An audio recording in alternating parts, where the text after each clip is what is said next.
नमस्ते मेरे प्यारे दोस्तों, हम लोग बिहार एसएससी इंटर लेवल के लिए जीके जीएस एवं करंट अफेयर की सटीक एवं शानदार तैयारी कर रहे हैं। आज हम लोग एक सेट प्रैक्टिस करेंगे। प्लेटफॉर्म का जो न्यू प्रैक्टिस सेट जो वॉल्यूम 2 है उसका सेट नंबर 6 देखेंगे। सेट नंबर 5 तक का वीडियो अपलोड किया हुआ है, जो लोग नहीं देखें वो प्ले लिस्ट में जाकर ज़रूर देख लीजिएगा। और रूम में भी आप लोग डेली एक सेट प्रैक्टिस करिए और एक बुक का प्रैक्टिस आप इतनी बार करिए जब तक आपका 90% से एभव ना आने लगे, ठीक है। यानी कि 90% से ज़्यादा मार्क्स आना चाहिए आपको, तब तक उसको प्रैक्टिस बार बार करना चाहिए, ठीक है। तो ये ध्यान रखना है, उससे कम आए तब तक उसको वो एक ही बुक को आपको सेट लगाते रहना है। जैसे अगर एक बुक में अगर 20 सेट है तो 20 सेट अगर प्रैक्टिस कर लिए फिर उसको दोबारा करिए। अगर आपका 80 नंबर आता है, 85% आता है तो उसको फिर दोबारा तिबारा करिए। मतलब जब तक नहीं 90 से एभव आने लगे आपका तब तक उसको प्रैक्टिस करना चाहिए, ठीक है। तो जैसे इस अभी सेट में आपका 100 जीके जीएस है, ठीक है। उसमें से आपका 80% से एभव मार्क्स आना चाहिए, ठीक है। आप काउंटिंग करिएगा आपका कितना मार्क्स आ रहा है। चलिए शुरू करते हैं। पहला क्वेश्चन है कि हाल ही में किस टीम ने हॉकी इंडिया सीनियर पुरुष राष्ट्रीय चैंपियनशिप का 13वां संस्करण 2023 का खिताब जीता है। हाल ही में किस टीम ने हॉकी इंडिया सीनियर पुरुष राष्ट्रीय चैंपियनशिप का 13वां संस्करण 2023 का खिताब जीता है? तो ये जीता है हॉकी पंजाब, है ना। पंजाब का टीम ये जीता है 13वां संस्करण 2023 सीनियर पुरुष हॉकी राष्ट्रीय चैंपियनशिप, है ना। और यही वाला अगर क्वेश्चन पूछा जाए महिला में, यानी कि सीनियर महिला राष्ट्रीय हॉकी चैंपियनशिप का विजेता कौन है, तो मध्य प्रदेश से, ये ध्यान रखना है, ठीक है। दो अति महत्वपूर्ण प्रश्न यहाँ पर याद रखना है कि 15वां जो पुरुष हॉकी विश्व कप है 2023 में ये कहाँ हुआ था, तो ये अपने भारत में हुआ था, उड़ीसा के राउरकेला और भुवनेश्वर में हुआ था, ठीक है। 15वां पुरुष हॉकी विश्व कप 2023, ठीक है। और 16वां पुरुष हॉकी विश्व कप 2026 कहाँ होगा, तो ये बेल्जियम और नीदरलैंड में होगा।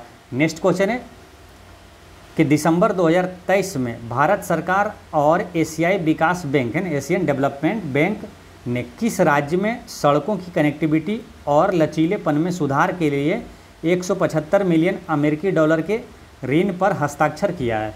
तो ये किया मध्य प्रदेश, है ना। मध्य प्रदेश, भारत सरकार और एशियाई विकास बैंक ने किस राज्य में, तो भारत ये मध्य प्रदेश में, ना, मध्य प्रदेश में सड़कों की कनेक्टिविटी और लचीलेपन में सुधार के लिए 175 मिलियन अमेरिकी डॉलर के ऋण पर हस्ताक्षर किया है। तो ये याद रखना है, ठीक है। अच्छा, एशियाई विकास बैंक का मुख्यालय कहाँ है, तो एशियाई विकास बैंक का मुख्यालय फिलीपींस के मनीला में है। नेक्स्ट है, दिसंबर 2023 में कैम्ब्रिज डिक्शनरी ने किस शब्द को वर्ड ऑफ द ईयर 2023 चुना है? तो कैम्ब्रिज डिक्शनरी ने वर्ड ऑफ द ईयर 2023 चुना है, किसको मालूम? ये चुना है हेलुसिनेट को, है ना, मति भ्रम। हेलुसिनेट मतलब होता है मति भ्रम। और एक क्वेश्चन पूछा जाएगा आपसे, ऑक्सफोर्ड यूनिवर्सिटी ने किस शब्द को वर्ड ऑफ द ईयर 2023 चुना है? तो ऑक्सफोर्ड यूनिवर्सिटी ये चुना है रिज को, है ना, ये ध्यान रखना। ऑक्सफोर्ड वाला पूछेगा, ऑक्सफोर्ड डिक्शनरी ऑफ जो है ऑक्सफोर्ड यूनिवर्सिटी ये रिज शब्द को चुना है वर्ड ऑफ द ईयर, और ये जो कैम्ब्रिज डिक्शनरी है ये हेलुसिनेट को चुना है। नेक्स्ट क्वेश्चन है कि विश्व एथलेटिक्स चैंपियनशिप 2024 का आयोजन निम्नलिखित में से किस देश में किया जाएगा? विश्व एथलेटिक्स चैंपियनशिप 2024 इसका आयोजन किया जाएगा कहाँ मालूम? ये यूके में, ना, यूनाइटेड किंगडम में किया जाएगा। ब्रिटेन के प्रधानमंत्री भी कौन है वर्तमान में? ऋषि सुनक है, भारतीय मूल के हैं, इसलिए काफ़ी इंपॉर्टेंट है, इसे याद रखना है। दो क्वेश्चन यहाँ पर और याद रखना है। जो 37वां राष्ट्रीय खेल 2023 कहाँ हुआ था? गोवा में हुआ था। 38वां राष्ट्रीय खेल 2024 कहाँ होगा? तो उत्तराखंड में होगा। नेक्स्ट है, संयुक्त राष्ट्र जैव विविधता ने कवक के महत्व को उजागर करने के लिए कौन सा अभियान शुरू किया है? तो कवक के महत्व को उजागर करने के लिए ये फंगा अभियान शुरू किया है ना। फंगा याद रखना है, फंगा। ऑप्शन में देखिए फंगास भी है, लेकिन फंगी भी है, फंगल भी है, लेकिन ये ध्यान रखना है फंगा अभियान, FUNGA, फंगा अभियान। ये कवक के महत्व को उजागर करने के लिए अभियान शुरू किया गया है, ठीक है। और विश्व जैव विविधता दिवस कब मनाया जाता है? तो 22 मई को मनाया जाता है। 22 मई जब भी आए तो आपको 4 क्वेश्चन तुरंत रिवीजन कर लेना चाहिए। जैसे 22 मार्च को विश्व जल दिवस, 22 मार्च को ही बिहार दिवस भी मनाया जाता है, 22 अप्रैल को विश्व पृथ्वी दिवस, 22 मई को विश्व जैव विविधता दिवस मनाया जाता है। नेक्स्ट है कि निम्नलिखित में से कौन सी जल संधि अंडमान और निकोबार द्वीप समूह को अलग करती है? कई बार क्वेश्चन ये पूछा हुआ, काफ़ी इंपॉर्टेंट है, याद रखना हमेशा।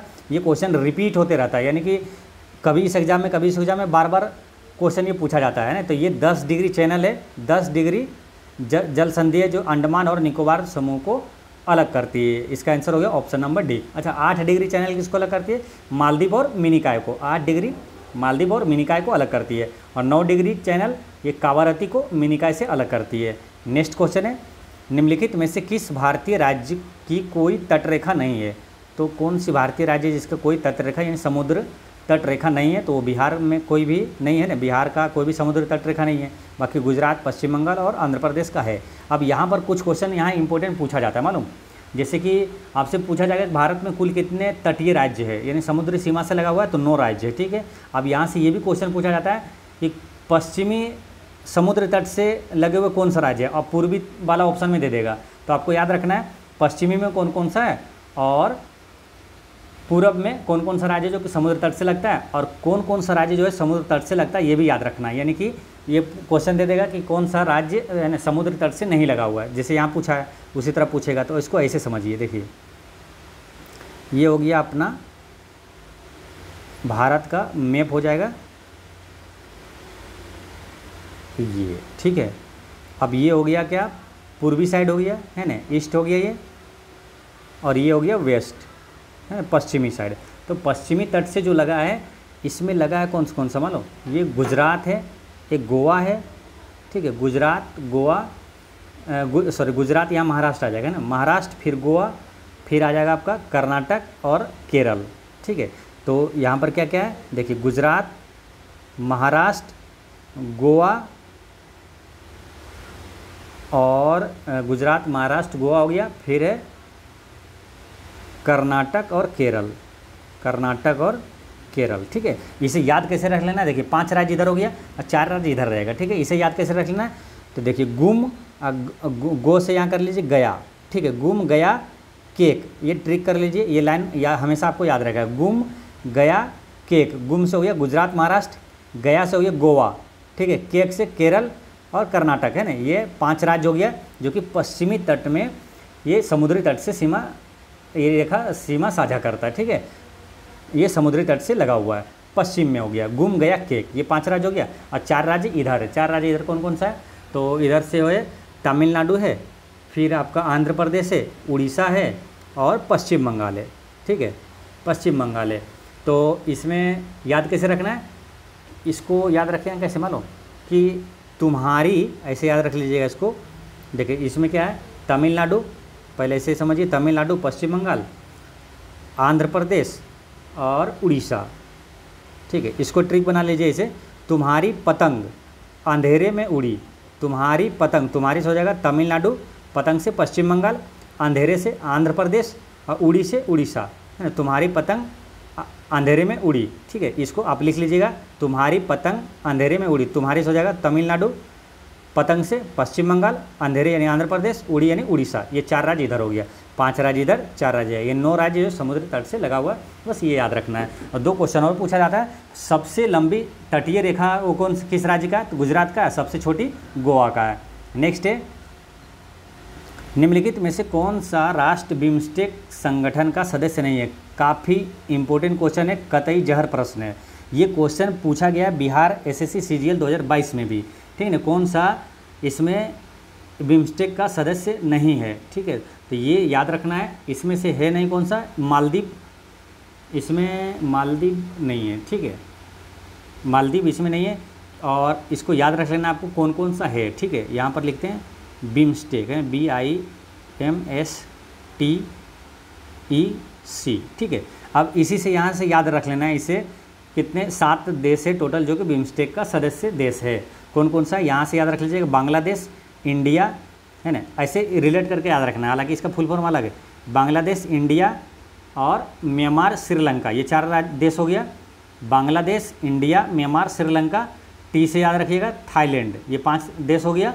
और 2 देश से याद रखना है, नेपाल और भूटान, तो 7 देश हो गया ना। फिर समझिए, बांग्लादेश, इंडिया, म्यांमार, श्रीलंका और थाईलैंड, ठीक है। तो एम से क्या, म्यांमार है, मालदीव नहीं है, ठीक है। तो ये यही है, क्वेश्चन पूछा गया था, ये मालदीव ये बिम्स्टेक का सदस्य नहीं है, ठीक है।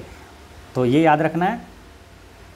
तो और ये दो देश अलग से कौन, नेपाल और भूटान है। तो ये 7 देश है जो कि बिम्स्टेक का सदस्य है, ये याद रखना आपको। नेक्स्ट है, कि वाचस्पति पुरस्कार दिया जाता है, तो वाचस्पति पुरस्कार दिया जाता है संस्कृत साहित्य में, वाचस्पति पुरस्कार संस्कृत साहित्य में दिया जाता है। नेक्स्ट है भारतीय मूल के 2 अमेरिकी नागरिक जिन्हें प्रतिष्ठित नोबेल पुरस्कार मिला है, तो भारतीय मूल के 2 अमेरिकी नागरिक जिन्हें प्रतिष्ठित नोबेल पुरस्कार मिला है, तो वो कौन है?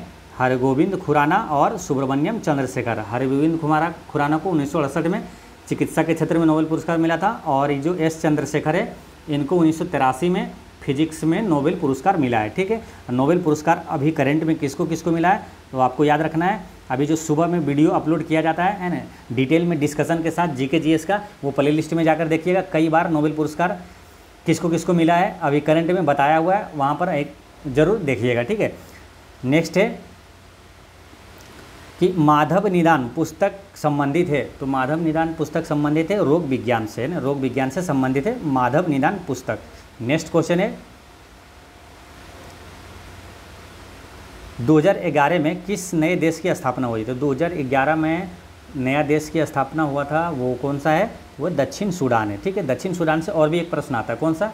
तो विश्व का 196वां स्वतंत्र देश है दक्षिण सूडान। और एक क्वेश्चन आता है कि यूएनओ का सबसे नवीनतम देश कौन सा, नया देश कौन सा है? तो ये दक्षिण सूडान ही है ना, 193वां देश जो है ये दक्षिण सूडान ही है।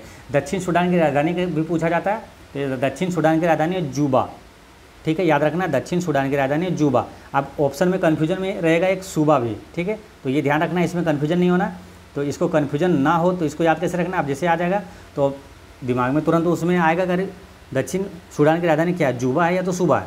ठीक है, देखिए दक्षिण सूडान की राजधानी जूबा है और सूबा जो है ये फिजी की राजधानी है। ठीक है, तो इसको याद रखिएगा तो कन्फ्यूजन नहीं होगा। फिजी की राजधानी है सूबा, इसको रिलेट ऐसे कर लीजिए, फिजी को फिजिशियन करिए। ठीक है, फिजिशियन क्या सूबा दे देंगे, सूबा है ना, सूबा दे देंगे, यानी फिजी की राजधानी हो गया सूबा हो गया, तो आप कन्फ्यूजन नहीं होगा। नेक्स्ट है कि तीसरा विश्व हिंदू सम्मेलन का आयोजन नवंबर 2023 में कहाँ आयोजित किया गया था? तो तीसरा विश्व हिंदू सम्मेलन का आयोजन नवंबर 2023 में ये आयोजित कहाँ किया गया था? तो ये बैंकॉक में किया गया था। ठीक है, विश्व हिंदी दिवस कब मनाया जाता है? तो 10 जनवरी को मनाया जाता है, तो ये याद रखना है। नेक्स्ट है वर्तमान में भारत के लोकपाल कौन है? तो वर्तमान में ये करंट अफेयर का क्वेश्चन है, याद रखना है। अभी जो वर्तमान में भारत के लोकपाल हैं प्रदीप कुमार मोहंती है। ठीक है, याद रखना है। गिरीश चंद्र मुर्मू, काफ़ी इंपॉर्टेंट ये चारों है। ठीक है, ये चारों को हम रट के रखना है। प्रदीप कुमार मोहंती हो गया लोकपाल, और गिरीश चंद्र मुर्मू कौन है? तो ये हैं नियंत्रक एवं महालेखा परीक्षक है ना, CAG, अनुच्छेद 148 के में ये दिया हुआ है। और R वेंकट रमनी कौन है?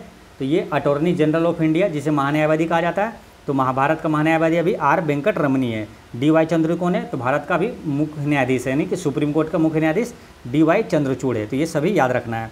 नेक्स्ट है कि भारतीय संविधान का अनुच्छेद 148 में भारत का कौन है? नियंत्रक एवं महालेखा परीक्षक है। ठीक है, याद रखना है CAG है ना, के स्वतंत्र कार्यालय का उपबंध करता है किसका? तो ये भारत के नियंत्रक एवं महालेखा परीक्षक का अभी वर्तमान में कौन है? गिरीश चंद्र मुर्मू है। ठीक है, अब जीके जीएस का क्वेश्चन फिर आता है आपका कहाँ से? क्वेश्चन नंबर 31 से। ठीक है, इसका PDF डाल देंगे आपको टेलीग्राम पे, आप मैथ और रीजनिंग का अच्छा सॉल्यूशन इसमें किया हुआ है, तो वहाँ से आप देख लीजिएगा। तो जीके जीएस का मैं चलते हैं, फिर एक क्वेश्चन नंबर है 31 से। भारत में केंद्र और राज्य सरकारों की सभी प्राप्तियों और व्यय की संपरीक्षा करने की जिम्मेदारी निम्नलिखित में से किसकी होती है? भारत में केंद्र और राज्य सरकारों की सभी प्राप्तियों और व्यय की संपरीक्षा करने की जिम्मेदारी निम्नलिखित में से किसकी होती है? तो ये होता है नियंत्रक एवं महालेखा परीक्षक है, जो कि अभी कौन है? गिरीश चंद्र मुर्मू है, और अनुच्छेद 148 में दिया हुआ है ना, नियंत्रक एवं महालेखा परीक्षक में। नेक्स्ट है कि अशोक का रुक्मिणीदेयी है ना, रुक्मिणीदेयी स्तंभ संबंधित है, तो ये संबंधित है बुद्ध के जन्म से संबंधित है। एक क्वेश्चन इसी तरह आता है जातक, डायरेक्ट क्वेश्चन एक बार पूछा गया था मालूम, जातक है। ठीक है, अब ऑप्शन में दिया हुआ था, तो ऑप्शन में इसका आंसर था जातक जो है ये बुद्ध के पूर्व जन्म से संबंधित है ये। नेक्स्ट है कि भारत में न्यायिक संगठन की स्थापना किसने की? तो भारत में न्यायिक संगठन की स्थापना लॉर्ड कॉर्नवालिस ने की थी। कॉर्नवालिस से 2 अति महत्वपूर्ण प्रश्न और जो कि है एग्जाम में कई बार रिपीट हुआ है, कौन कौन सा है? अस्थायी बंदोबस्त का जनक किसे कहा जाता है? तो ये लॉर्ड कॉर्नवालिस से। कन्फ्यूजन वाला एक प्रश्न है, एक आता है स्थानीय स्वशासन। देखिए ये है अस्थायी बंदोबस्त, तो बंदोबस्त वालिस, और स्थानीय स्वशासन के जनक है लॉर्ड रिपन है। तो कभी भी आप किसी भी चीज़ की तैयारी करते हैं तो ये ध्यान रखना है, क्वेश्चन जब भी आए तो उससे रिलेटेड अगर कन्फ्यूजन वाला प्रश्न है तो उसको एक साथ रिवीजन करना चाहिए, ठीक है। और उससे रिलेटेड जो प्रश्न है सबको एक साथ रिवीजन करना चाहिए, ठीक है। तो देखिए यहाँ पर क्या है, अस्थाई बंदोबस्त ये है 42 और स्थानीय स्वशासन वो है लॉर्ड रिपन। अच्छा, सिविल सेवा का जनक कौन है, तो कॉर्नवालिस है, ठीक है, ये भी याद रखना है। नेक्स्ट है कि निम्नलिखित में से कौन रूहेला सरदार अहमद शाह अब्दाली है ना, यहाँ अहमद शाह अब्दाली का विश्वास पात्र था, तो ये था नजीब खान था, ठीक है। अहमद शाह अब्दाली का विश्वास पात्र कौन था, नजीब खान था, ठीक है। पानीपत का तीसरा युद्ध जो 1761 में हुआ था वो किसके बीच हुआ था, तो ये अहमद शाह अब्दाली और मराठा के बीच हुआ था। नेक्स्ट क्वेश्चन है क्वेश्चन नंबर 35। स्वामी दयानंद सरस्वती ने आर्य समाज की स्थापना किस वर्ष किया था, तो 1875 में किया था ना, 1875 में स्वामी दयानंद सरस्वती ने आर्य समाज की स्थापना किया था। अब इनसे एक क्वेश्चन आता है, पुस्तक का सत्यार्थ प्रकाश के लेखक कौन है, तो ये दयानंद सरस्वती है, ठीक है, याद रखना है। सामाजिक त्यौहार नुआखाई भारत के किस राज्य से संबंधित है, तो नुआखाई जो है ये उड़ीसा का त्यौहार है, ठीक है, प्रसिद्ध त्यौहार है उड़ीसा का। नेक्स्ट है गिरिजा देवी का संबंध किस घराने से है, तो गिरिजा देवी का संबंध ये बनारस घराने से है, गिरिजा देवी का संबंध बनारस घराने से, याद रखना है। एक और पंडित बिरजू महाराज और अच्छन महाराज ये संबंधित है लखनऊ घराने से। नेक्स्ट है ये क्या है, मिलाना है ना, सूची दिया हुआ है, मिलाना है इसको, जैसे कि यमुना है, क्या है कि नदी है और उसका उद्गम स्थल है, तो यमुना नदी कहाँ से निकलती है, तो यमुना नदी निकलती है यमुनोत्री से, ठीक है, यमुनोत्री, ठीक है। और कृष्णा महाबलेश्वर, कृष्णा नदी निकलती है कहाँ से, महाबलेश्वर से। गोदावरी ये महाराष्ट्र के नासिक से निकलती है, और महानदी जो कि ये निकलती है सिहावा से, महानदी सिहावा से निकलती है, ठीक है। तो इस तरह से इसका आंसर हो जाता है ऑप्शन नंबर 1 हो जाएगा, ठीक है। महानदी पर ही है, जो विश्व का सबसे लंबा बांध जो है हीराकुंड बांध कहाँ है, महानदी पर ही है। नेक्स्ट है कि कालबेलिया लोक नृत्य किस राज्य से संबंधित है, काफ़ी इंपॉर्टेंट है ये कालबेलिया, है ना। कालबेलिया जो लोक नृत्य है ये राजस्थान का, ठीक है। ये कालबेलिया जो है ना अमूर्त सांस्कृतिक धरोहर भी है, ठीक है, ये अमूर्त सांस्कृतिक धरोहर है, कालबेलिया राजस्थान का है, ठीक है, ये याद रखना है। नेक्स्ट है कि मुद्रा बाजार के असंगठित भाग में है, मुद्रा बाजार के असंगठित भाग में कौन है, साहूकार है, ठीक है। अच्छा, क्षेत्रीय ग्रामीण बैंक का स्थापना कब हुआ था मालूम, 2 अक्टूबर 1975 को हुआ था। नेक्स्ट है कि निम्नलिखित में से कौन सा न्यूनतम तरल है, तो न्यूनतम तरल कौन सा है, तो अचल संपत्ति जो है उसे न्यूनतम तरल कहा जाता है। अचल संपत्ति के अंतर्गत जैसे कि घर, भूमि, प्लॉट ये सब अचल संपत्ति होता है। नेक्स्ट है निम्न में से किसे महात्मा गांधी ने ढहते हुए बैंक पर आहरित उत्तर दिनांकित चेक कहा था, पोस्ट डेटेड चेक कहा था, तो किसको कहा था ये, तो ये कहा था क्रिप्स मिशन को। क्रिप्स मिशन भारत कब आया था, 23 मार्च 1942 को आया था। नेक्स्ट है कि नमक सत्याग्रह के समय गांधी जी के गिरफ्तार हो जाने के बाद आंदोलन के नेता के रूप में उनका स्थान किसने लिया था, तो ये लिए थे अब्बास तैयब जी, यानी कि नमक सत्याग्रह में जब गांधी जी को गिरफ्तार कर लिया गया था तो फिर नमक सत्याग्रह का नेतृत्व किसने किया था, तो अब्बास तैयब जी ने किया था, ठीक है। अच्छा, नमक सत्याग्रह कब हुआ था, ये 1930 में हुआ था। नमक सत्याग्रह दांडी मार्च को बोलिए या तो नमक सत्याग्रह का, ये दोनों एक ही समय माना जाता है शुरू, ठीक है। और कब हुआ था, 12 मार्च 1930 को शुरू हुआ था, 6 अप्रैल 1930 तक चला था। क्वेश्चन ऐसे पूछ लिया जाता है, दांडी मार्च कितने दिन तक चला था, तो चला था कितना, 24 दिन तक चला था, ठीक है। बीपीएससी में क्वेश्चन ये पूछा गया कि दांडी मार्च कितने दिन तक चला था, तो 24 दिन तक चला था। और 78 अनुयायियों के साथ गांधी जी चले थे दांडी मार्च, और 24 दिन तक चला था। और कितने किलोमीटर चला था ये भी पूछा जाता है मालूम, तो कितना हो जाएगा, लगभग 380 किलोमीटर चला था, ठीक है, ये याद रखना है। नेक्स्ट है कि पूना समझौता जो है, पूना पैक्ट महात्मा गांधी और किसके बीच हुआ था, तो काफ़ी इंपॉर्टेंट क्वेश्चन है ये। तो ये पूना पैक्ट जो हुआ था भीमराव अंबेडकर और गांधी जी के बीच हुआ था ना, और ये कब हुआ था, 1932 में हुआ था ना, पूना पैक्ट 1932 में हुआ था। पूना पैक्ट यरबदा जेल में हुआ था। अच्छा, गांधी इरविन समझौता कब हुआ था, ये भी पूछा जाता है, 5 मार्च 1931 को गांधी इरविन समझौता हुआ था। नेक्स्ट है कि 1857 ईस्वी के निम्नलिखित क्रांतिकारियों में से किसका वास्तविक नाम रामचंद्र पांडुरंग था, तो ना रामचंद्र, ये क्वेश्चन भी एग्जाम में कई बार पूछा हुआ है, ठीक ना, कि किसका मूल नाम रामचंद्र पांडुरंग था, तो ये था किसका मालूम, ये तात्या टोपे का, ठीक है, तात्या टोपे का। और नाना साहब की बात करते हैं और कुंवर सिंह का, कुंवर सिंह से क्या है, ये जो 1857 की क्रांति में बिहार से नेतृत्व किसने किया था? कुंवर सिंह ने किया था। और नाना साहेब ये कहाँ से नेतृत्व किए थे? कानपुर से। और मंगल पांडे ये 1857 की क्रांति में पहली गोली किसने चलाया था? तो मंगल पांडे ही नहीं चलाया था। और एक मंगल पांडे अभी बिहार के स्वास्थ्य मंत्री है। ठीक है, नेक्स्ट क्वेश्चन है 61। बात है किसकी? चावल की। चावल किस प्रकार की जलवायु का पौधा है? तो चावल किस प्रकार की? मालूम? ये उष्ण आर्द्र प्रकार की ये पौधा है चावल। ठीक है, चावल जो है भारत का मुख्य खाद्य फसल क्या है? चावल है। बिहार का भी मुख्य खाद्य फसल चावल है। चावल का वनस्पतिक नाम क्या है? ओराइजा सेटाइबा। तो याद रख लेना, ओराइजा सटाइबा, ओराइजा सटाइबा चावल का वनस्पतिक नाम है। अच्छा, 1946 के कैबिनेट मिशन का नेतृत्व किसने किया था? तो यानी कि 1946 में जो कैबिनेट मिशन आया था उसका में अध्यक्ष कौन था? तो वो था पेंथिक लॉरेंस था। ठीक है, 3 मानुस आया था। ठीक है, उसमें पेंथिक लॉरेंस जो था यही था उसका अध्यक्ष था, पेंथिक लॉरेंस। और 3 वो मानुस कौन कौन था मालूम? वो था Stafford Cripps, Pethick Lawrence, Pethick Lawrence, Stafford Cripps, और एक था कौन मालूम? स्टेफर्ड। याद रखना है, देखिए तीनों को याद रखना है आपको। इसमें से पूछ देता है क्या कि जो कैबिनेट मिशन आया था उसमें से कौन इसमें नहीं था। ठीक है, तो इस टाइप का भी क्वेश्चन पूछा जाता है, तो आपको क्या करना है? तीनों याद रखना है। तो तीनों वो कौन कौन था? तो एक था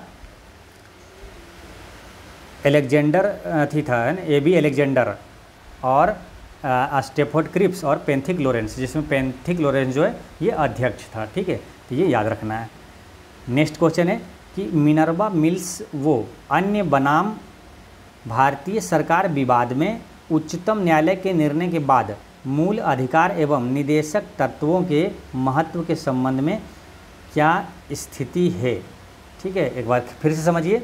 मिनर्वा मिल्स वो अन्य बनाम भारतीय सरकार विवाद में उच्चतम न्यायालय के निर्णय के बाद मूल अधिकार एवं निदेशक तत्वों के महत्व के संबंध में क्या स्थिति है? तो इसका करेक्ट आंसर है वैधानिक दृष्टि से निदेशक तत्वों की तुलना में मूल अधिकारों को उच्चता की स्थिति प्राप्त है। तो ये याद रखना है। नेक्स्ट है कि 6 माह की अवधि से अधिक समय तक आपातकाल को जारी रखने के लिए क्या करना पड़ता है? 6 माह से अगर अधिक आपको आपातकाल रखना है तो उसके लिए आपको प्रति 6 माह बाद संसद की स्वीकृति आवश्यक होगी। तो ये ध्यान रखना है। अच्छा, राष्ट्रीय आपात किस अनुच्छेद में है? तो 352 में है राष्ट्रीय आपात। और राष्ट्रपति शासन अनुच्छेद 356 में है। और वित्तीय आपात अनुच्छेद 360 में है। ठीक है, राष्ट्रीय आपात अब तक भारत में कितनी बार लगा है? 3 बार लगा है। और राष्ट्रपति शासन बिहार में कितनी बार अब तक लगा है? तो 8 बार लगा है। और वित्तीय आपात भारत में अब तक कितनी बार लगा है? तो वित्तीय आपात अब तक भारत में 1 बार भी नहीं लगा है। नेक्स्ट क्वेश्चन है बांग्लादेश को पाकिस्तान से आज़ादी कब मिली थी? तो बांग्लादेश आज़ाद हुआ था कब? 1971 में आज़ाद हुआ था। ठीक है, अच्छा, बांग्लादेश को कानूनी मान्यता देने वाला पहला देश कौन था मालूम? तो ये क्वेश्चन पूछा गया बिहार SSC CGL 2022 में कि बांग्लादेश को कानूनी मान्यता देने वाला पहला देश कौन सा है? तो भारत है। दूसरा भूटान है। तो ये भी याद रखना है। नेक्स्ट है कि गुट निरपेक्ष आंदोलन नाम है ना के संदर्भ में निम्नलिखित कथनों पर विचार कीजिए। तो पहला क्या है? इसकी उत्पत्ति 1955 में आयोजित बांडुंग सम्मेलन से हुई। ठीक है, तो इसमें पूछा क्या है लास्ट में कि कौन सा सही है दोनों में से? तो देखिए पहला क्या सही है। ठीक है, और दूसरा क्या? सदस्यता के लिए एक शर्त के रूप में गुट निरपेक्ष आंदोलन के राज्य बहुपक्षीय सैन्य गठबंधन का हिस्सा नहीं हो सकते हैं। तो ये भी सही है। ठीक है, तो इसका आंसर होता है 1 और 2 दोनों सही है। नेक्स्ट है कि निम्नलिखित में से कौन सुमेलित नहीं है? तो देखिए बिहार का कोई भी एग्जाम हो तो निश्चित रूप से देश और उसका राजधानी और मुद्रा निश्चित रूप से क्वेश्चन पूछा जाता है। इसलिए देश और राजधानी जब भी क्वेश्चन है तो उसको हमेशा जो इम्पोर्टेंट है पड़ोसी देश है उसकी देश राजधानी और मुद्रा हमेशा याद रखना है। जैसे यहाँ रूस की राजधानी क्या है? मॉस्को, ये सही है। पूछा कौन सुमेलित नहीं है? तो ये सही है। कनाडा की राजधानी ओटावा, ये सही है। चीन की राजधानी बीजिंग होता है ना, संघाई यहाँ दे दिया है, तो इसका ये सही नहीं है। ये पूछा सुमेलित कौन नहीं, तो सी नहीं है। बाकी ऑस्ट्रेलिया की राजधानी कैनबरा, ये भी सही है। तो याद रखना है ना, सभी का राजधानी ये आपको याद रखना है। अच्छा, चीन की मुद्रा का नाम क्या मालूम? तो रेनमिनबी है। चीन की मुद्रा रेनमिनबी या तो युआन है, ये याद रखना है। नेक्स्ट है एक व्यक्ति लंदन से वारसा के लिए एक सीधी रेखा खींचता है, दूसरी रेखा वारसा से ओस्लो और तीसरी रेखा ओस्लो से लंदन के लिए खींचता है। ठीक है, तो ये तीनों रेखाएं एक त्रिभुज का निर्माण करती है। ऐसे समझ लीजिए, देखिए लंदन है, लंदन से है ना वारसा के लिए एक सीधी रेखा खींचता है और दूसरी रेखा वारसा से ओस्लो के लिए खींचता है, फिर ओस्लो से लंदन के लिए खींचता है, तो एक त्रिभुज का निर्माण हो गया। बताइए कि कौन सा देश इस त्रिभुज में आएगा, यानी कि इन तीनों देश के बीच में पड़ता है कौन सा मालूम, डेनमार्क पड़ता है। इसका आंसर हो गया डेनमार्क, है ना, डेनमार्क जैसे यहाँ बीच में आ जाएगा, तो इसका करेक्ट आंसर हो गया डेनमार्क। डेनमार्क की राजधानी क्या है, कोपेनहेगन है। ठीक है, लाटविया की राजधानी कहाँ है, तो रीगा, रीगा है ना, लाटविया की राजधानी रीगा है। याद रखना है, जर्मनी की राजधानी बर्लिन है, स्विट्जरलैंड की राजधानी बर्न है। स्विट्जरलैंड की राजधानी कभी भूलना नहीं है, कैसे याद रखना है, देखिए सूट जर, जर यानी कि जरना, ठीक है, और बर्न मतलब क्या होता है, ये इसका मतलब ये होता है जरना, है ना, बर्न मतलब जलना, ठीक है, तो जर है ना, बर्न, बर्न मतलब जलना, तो स्वीट जर, जर का इंग्लिश क्या होता है, जरना का बर्न होता है। तो ऐसे याद रखना, कन्फ्यूजन नहीं होगा, और कन्फ्यूजन खास करके इसी दोनों में होता है, जर्मनी का बर्लिन और स्विट्जरलैंड का बर्न, है ना, तो ये दोनों ध्यान रखना है। नेक्स्ट है कि 2001 की जनगणना के अनुसार निम्नलिखित में से किस राज्य में सर्वाधिक 9 लिपियाँ प्रचलित है, तो ये क्या है, किस में है, तो पश्चिम बंगाल में। ठीक है, सर्वाधिक 9 लिपियाँ प्रचलित है पश्चिम बंगाल में। अच्छा, 2000 अभी जो 22 में जनगणना हुआ, जातीय जनगणना हुआ बिहार में, और 2023 में इसका रिपोर्ट आया था, उसमें बिहार की लिंगानुपात कितना हो गया मालूम, 953 हो गया। ठीक है, ये याद रखना इंपॉर्टेंट क्वेश्चन है। नेक्स्ट है कि निम्नलिखित में से कौन सा संविधान का अनुच्छेद पंचायत की अवधि को परिभाषित करता है। ठीक है, अब ऑप्शन में देखिए 243 N, 243 चारों में दिया हुआ। ठीक है, अब है कि पकड़ना कैसे, N, O, B और E से। ठीक है, इससे आंसर निकालना कैसे, देखिए अब क्या है कि पंचायत की अवधि को परिभाषित करता है। पंचायत की अवधि होता कितना है मालूम है सबको, 5 साल की होती है ना, 5 साल के बाद चुनाव हो जाता है, तो 5 साल की होती है ना। आप देखिए कि N, O, B और E में 5वें स्थान पर कौन है, ABCD जो पढ़ते हैं 5वें स्थान पर कौन है, तो 5वें स्थान पर है E। ठीक है, तो इसका आंसर हो गया ऑप्शन नंबर C, 243 के E। तो ऐसे याद रख लेना, कभी नहीं भूलिएगा जीवन में। नेक्स्ट है, निम्नलिखित में से किस समिति या आयोग ने न्याय पंचायतों के गठन की सिफारिश की है, तो न्याय पंचायतों के गठन की सिफारिश किया था अशोक मेहता समिति ने किया था। ठीक है, अब यहाँ से 2 इम्पोर्टेंट क्वेश्चन पूछा जाता है, कौन सा, तो देखिए कि एक पूछा जाता है कि द्विस्तरीय पंचायती राज का सुझाव किसने दिया था। ठीक है, द्विस्तरीय पंचायती राज का सुझाव दिया था अशोक मेहता ने। और एक आता है क्वेश्चन, त्रिस्तरीय पंचायत राज का सुझाव किसने दिया, तो त्रिस्तरीय सुझाव दिया था बलवंत राय मेहता ने दिया था।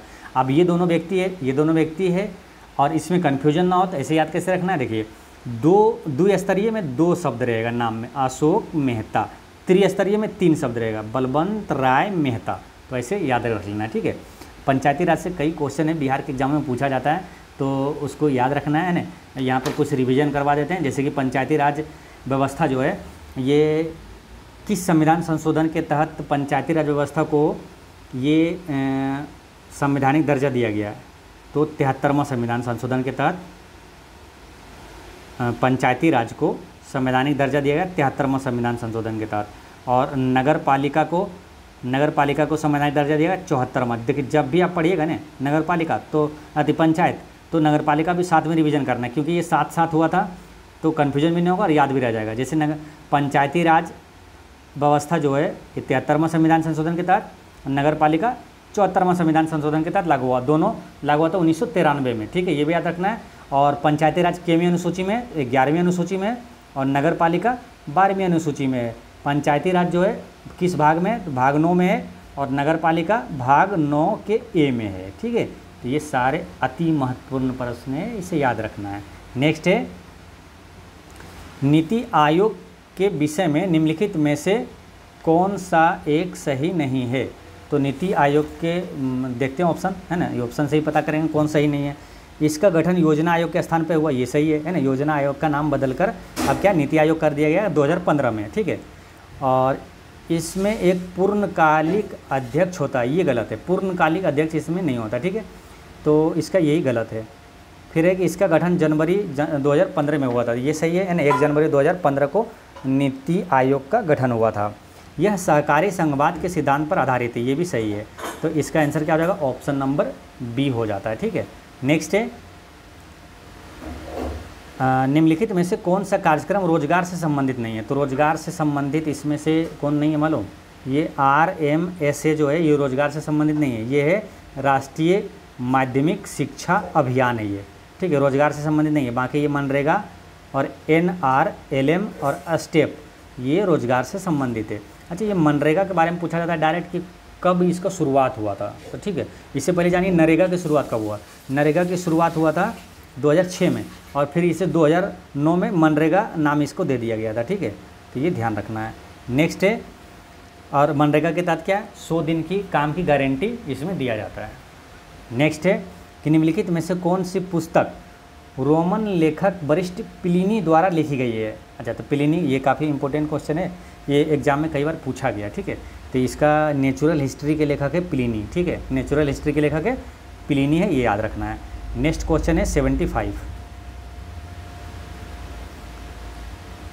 और सेट कैसा लग रहा है लास्ट में आप लोग कमेंट में ज़रूर बताइएगा कि सेट का जो संडे को लाए हैं तो आपको कैसा लग रहा है आप लोगों को। ठीक है, और सेट प्रैक्टिस हमेशा करना चाहिए। मान लो आप लोग को तो डेली एक सेट प्रैक्टिस करना ही करना है और उसका सॉल्यूशन अच्छे से करना है। मतलब अगर 150 क्वेश्चन आपका है सेट में, ठीक है, 150 क्वेश्चन में आपका 120 क्वेश्चन बना है, सही हुआ, 30 नहीं बना, तो वो 30 को अच्छे से सीखना है और टोटल 150 रिवीजन करना है। ठीक है, उससे क्या होगा, आपका काफ़ी स्ट्रॉन्ग होगा। करेंट अफेयर भी आप जानेंगे और किस टाइप का क्वेश्चन पूछा जाता है वो जानेंगे ना। और ये जो प्लेटफॉर्म का होता है, मेरे अनुभव के अनुसार सबसे अच्छा सेट जो होता है वो बिहार के एग्ज़ाम के लिए प्लेटफॉर्म का सेट होता है। यहाँ से कई क्वेश्चन है जो कि हूबहू लड़ जाता है। ठीक है, तो ये ध्यान रखना है।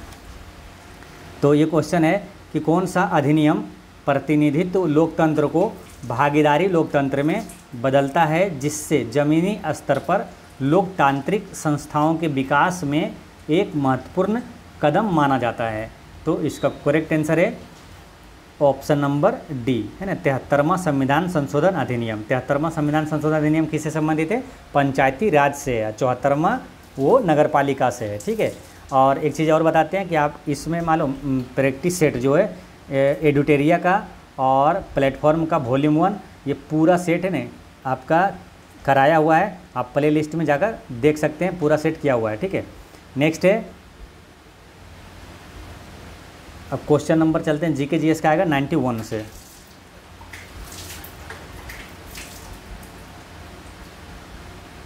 क्वेश्चन नंबर 91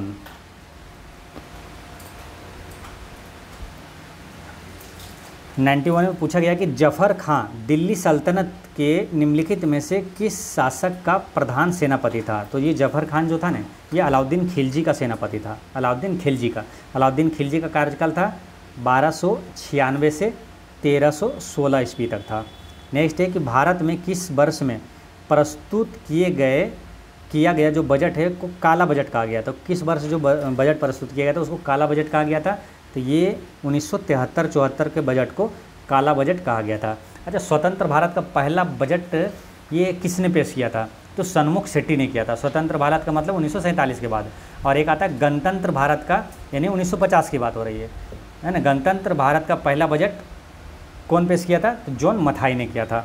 नेक्स्ट है, अंग्रेजों द्वारा अंतर्देशीय उत्प्रवास वो अधिनियम कब लागू किया गया। तो उत्प्रवास वो अधिनियम ये कब लागू किया गया है, तो ये 1859 में लागू किया गया है। नेक्स्ट है क्वेश्चन नंबर 94।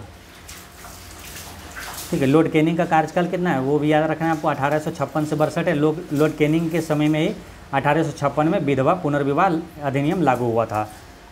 नेक्स्ट है कि निम्नलिखित में से कौन सी चोटी भारत में है। तो भारत में कौन सी चोटी मालूम, ये कोमेट जो है ना ये भारत में है। ठीक है, कोमेट ये भारत में है और अन्नपूर्णा चोटी नेपाल में है और मकालू ये नेपाल चीन में है, नेपाल चीन के बॉर्डर पे, और नामचा बरुआ ये चीन में है। नेक्स्ट है कि कौन से मूल अधिकार केवल भारतीयों को प्राप्त है। तो केवल भारतीयों को ये उपलब्ध है, वो कौन सा मूल अधिकार है, तो वो है अनुच्छेद 15, 16, 19 और 29, 30। ये पाँचों अनुच्छेद जो है ये अधिकार जो है मूल अधिकार ये केवल भारतीयों को प्राप्त है, यानी कि विदेशियों को ये नहीं मिलता है, ठीक है। और ये सब क्या है, मौलिक अधिकार है। मौलिक अधिकार किस भाग में, भाग 3 में अनुच्छेद 12 से 35 तक मौलिक अधिकार है, ठीक है, ये याद रखना है, ठीक है। अब देखिए अनुच्छेद मौलिक अधिकार जो अनुच्छेद 12 से 35 तक है, ये चीज़ें भी ध्यान रखना, ये काफ़ी इंपॉर्टेंट हो जाता है। एक बार एसएससी सीजीएल का एग्ज़ाम में क्या हुआ था कि एक बार क्वेश्चन ये पूछा गया था कि ये चीज़ देखिए, अनुच्छेद इसमें 12 से 35 में कुछ के बीच में कोई भी अनुच्छेद दिया हुआ था और उसमें 2 चीज़ें बड़े बड़े लिखा हुआ था, ठीक है। और ये पूछ लिया जा रहा था कि ये कौन सा अधिकार है, किस में आता है, किस भाग में आता है।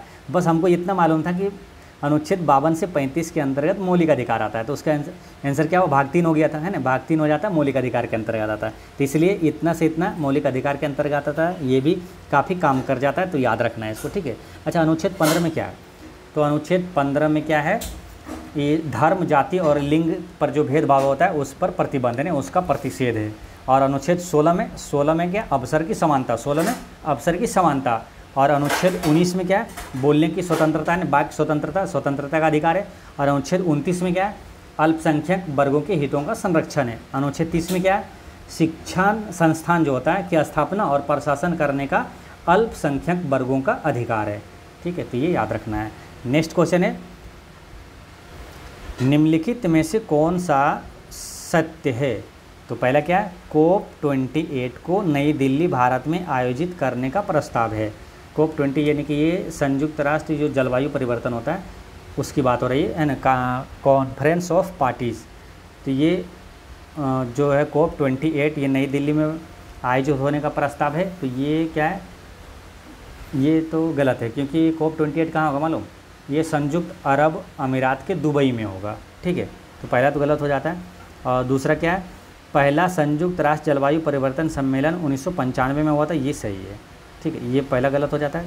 फिर तीसरा क्या है, पहला संयुक्त राष्ट्र जलवायु परिवर्तन जो है वो सम्मेलन जो है पेरिस फ्रांस में हुआ था, ये गलत है, क्योंकि पहला जो हुआ था संयुक्त राष्ट्र जलवायु परिवर्तन सम्मेलन वो जर्मनी के राजधानी बर्लिन में हुआ था, ठीक है, ये भी ध्यान रखना है। तो यानी इसका आंसर केवल बी सही हुआ था, तो आंसर क्या हो जाएगा, ऑप्शन नंबर सी है ना, केवल बी, ठीक है। चलिए नेक्स्ट क्वेश्चन है, देश विज्ञान की वह शाखा है जिसका उद्देश्य मानव जनसंख्या के आनुवंशिक गुणवत्ता में सुधार करता है, तो वो किस शाखा में इसका अध्ययन किया जाता है कि जनसंख्या की आनुवंशिक गुणवत्ता में सुधार करना है, तो यूजेनिक्स है ना, इसका करेक्ट आंसर है यूजेनिक्स में, ठीक है। अच्छा, आनुवंशिकी का जनक कौन है, तो ग्रेगर मेंडल है ना। ग्रेगर मेंडल जो आनुवंशिकी का सिद्धांत देते समय मटर के पौधे का प्रयोग किया था। नेक्स्ट है कि नोबेल पुरस्कार विजेता गलेन टी सीबोर्ग के सम्मान में अमेरिकी शोधकर्ताओं द्वारा किस कृत्रिम तत्व को अस्थायी रूप से सीबोर्गियम नाम दिया है, तो किस कृत्रिम तत्व को अस्थायी रूप से सीबोर्गियम नाम दिया है, तो ये दिया है तत्व 106 को, है ना, तत्व 106, ये याद रखना है। नेक्स्ट है कि म्यूरिएटिक अम्ल का वैज्ञानिक नाम क्या है, तो म्यूरिएटिक अम्ल का वैज्ञानिक नाम है हाइड्रोक्लोरिक अम्ल, ठीक है, हाइड्रोक्लोरिक अम्ल। हाइड्रोक्लोरिक अम्ल कहाँ पाया जाता है मालूम, एक क्वेश्चन आता है ना कि पेट में या तो आमाशय में कौन सा अम्ल पाया जाता है, तो हाइड्रोक्लोरिक अम्ल पाया जाता है। अच्छा, गुणसूत्र बने होते हैं, तो गुणसूत्र किसका बना होता है, डीएनए एवं प्रोटीन से बना होता है, गुणसूत्र डीएनए एवं प्रोटीन से बना होता है। और मनुष्य में कितना गुणसूत्र होता है, तो 46 गुणसूत्र होता है, जिसमें 2 लैंगिक गुणसूत्र होता है और 44 जो होता है वो लैंगिक गुणसूत्र होता है। नेक्स्ट है डैश के 3 सक्रिय रूप रेटिनॉल, रेटिनल और रेटिनाइक एसिड होता है। तो अब हम लोग को मालूम है कि जो विटामिन ए का रासायनिक नाम है वो रेटिनॉल है, तो विटामिन ए इसका आंसर हो जाएगा, है ना, इसका correct answer option number C vitamin A हो जाएगा, ठीक है। और विटामिन ए हो गया, और विटामिन बी का रासायनिक नाम क्या है, थायमिन, विटामिन सी का एस्कॉर्बिक एसिड और विटामिन डी का कैल्सीफेरोल। अब चलते हैं नेक्स्ट क्वेश्चन है कि ये जो सिद्धांत है ये किसका सिद्धांत है, ये जो है ना, delta P delta x greater than equal h/4π, ये कहलाता है किसका, हाइजेनबर्ग अनिश्चितता का सिद्धांत है, ये है ना, हाइजेनबर्ग अनिश्चितता का सिद्धांत है। नेक्स्ट है कौन सा पेशी युग्म अनैच्छिक पेशियों के रूप में कार्य करता है, अनैच्छिक पेशियों के रूप में कार्य करता है, वो कौन सी पेशी है, तो वो है कौन मालूम, इसमें चिकनी पेशियाँ और हृदयक पेशियाँ, 2 और 3 जो है अनैच्छिक पेशियों के रूप में कार्य करता है। 2 और 3 इसका आंसर हो जाएगा ऑप्शन नंबर बी हो जाएगा। नेक्स्ट है क्वेश्चन नंबर 104। वह वर्ग चुनिए जिनमें साझे लक्षण सबसे अधिक संख्या में पाए जाते हैं। जिसमें साझे लक्षण सबसे अधिक संख्या में पाया जाता है तो वह एक स्पीसीज की 2 बेस्टियों में, एक स्पीसीज की 2 बेस्टियों में। नेक्स्ट है कि एम्फीबियनों में नहीं होता है। एम्फीबियन मतलब जो जल और थल दोनों जगह रहता है, उभयचर, तो उसमें नहीं होता है। तो क्या नहीं होता है उसमें, ये जो सल्क होता है ये नहीं होता, ठीक है। बाकी 3 प्रकोष्ठ वाला हृदय होता है, क्लोम या फेफड़ा होता है, श्लेष्म ग्रंथि होती है, लेकिन सल्क नहीं होता है। नेक्स्ट है क्वेश्चन नंबर 121 से आएगा आपका जीके और साइंस का। 121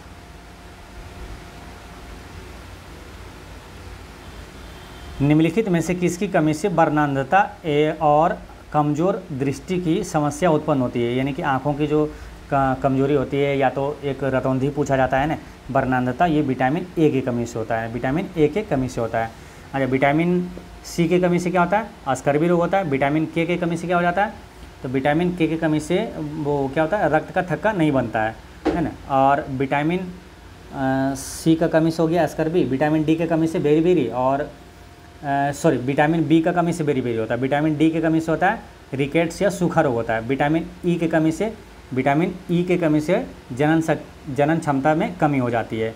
नेक्स्ट है कि 2 kg द्रव्यमान का कोई पिंड किसी घर्षणहीन क्षैतिज मेज पर 4 मीटर प्रति सेकंड के नियत वेग से फिसल रहा है।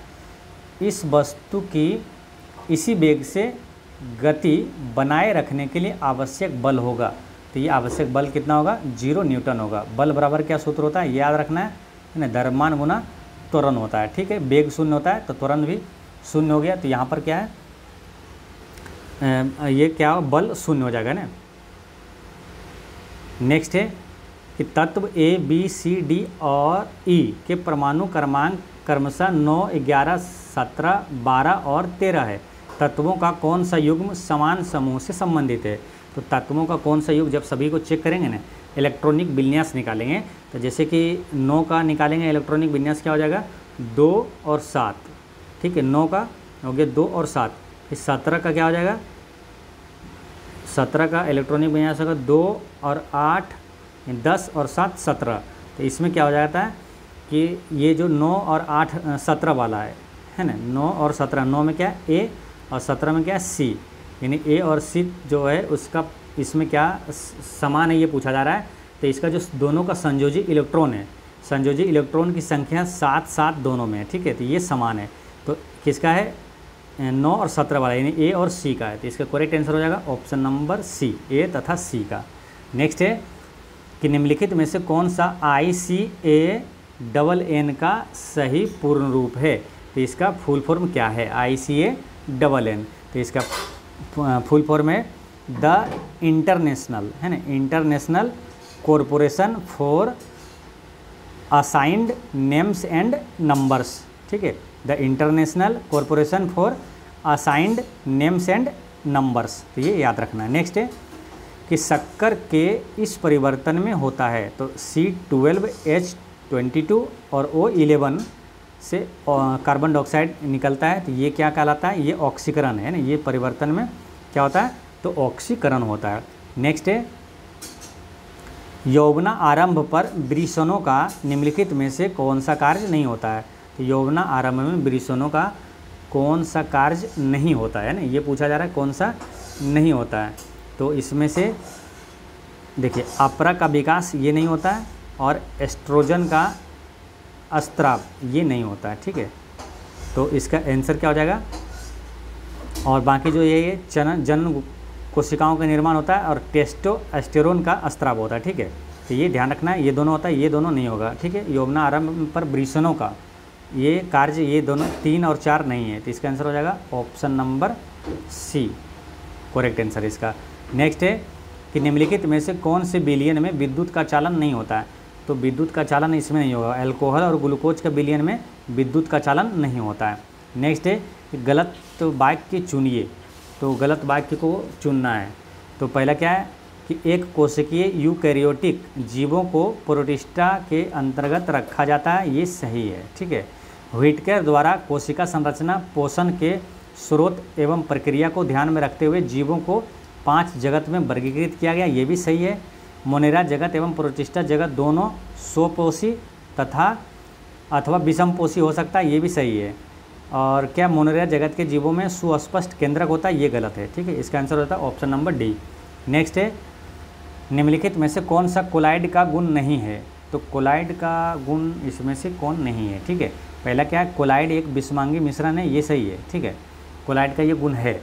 और दूसरा क्या है, कोलाइड इससे गुजरने वाले प्रकाश पुंज को प्रकीर्णित नहीं कर सकता है, तो ये प्रकाश पुंज को प्रकीर्णित कर सकता है। ठीक है, कोलाइड इससे गुजरने पर प्रकाश पुंज को प्रकीर्णित नहीं कर सकता, ये गलत है, ये इसका गुण नहीं है। ठीक है, बाकी है तीसरा, बहुत छोटे आकार के कारण अकेले कणों को नग्न आँखों से नहीं देखा जा सकता, ये सही है। बाह्य बल से मुक्त होने पर वे अस्थिर नहीं होते, ये भी सही है। नेक्स्ट है, प्रतिरोधकता वाले एक धातु के तार को 4 बराबर भागों में काटा जाता है, तो प्रत्येक भाग की प्रतिरोधकता कितनी होगी? देखिए, प्रतिरोधकता वाले एक धातु के तार को जब 4 भागों में काटेंगे तो प्रत्येक की प्रतिरोधकता भी उतनी ही होगा, है ना। पी प्रतिरोधकता अगर है तो उसका आंसर पी ही होगा, है ना। प्रत्येक प्रतिरोधकता का मान कितना होगा?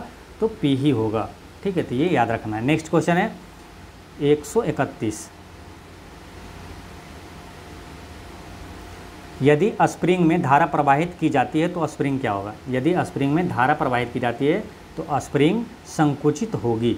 नेक्स्ट है कि प्रदीप्त ठोसों को उच्च ताप पर गर्म करने पर प्राप्त होता है, तो प्रदीप्त ठोसों को उच्च ताप पर गर्म करने पर प्राप्त होता है क्या? सतत वर्णपट प्राप्त होता है।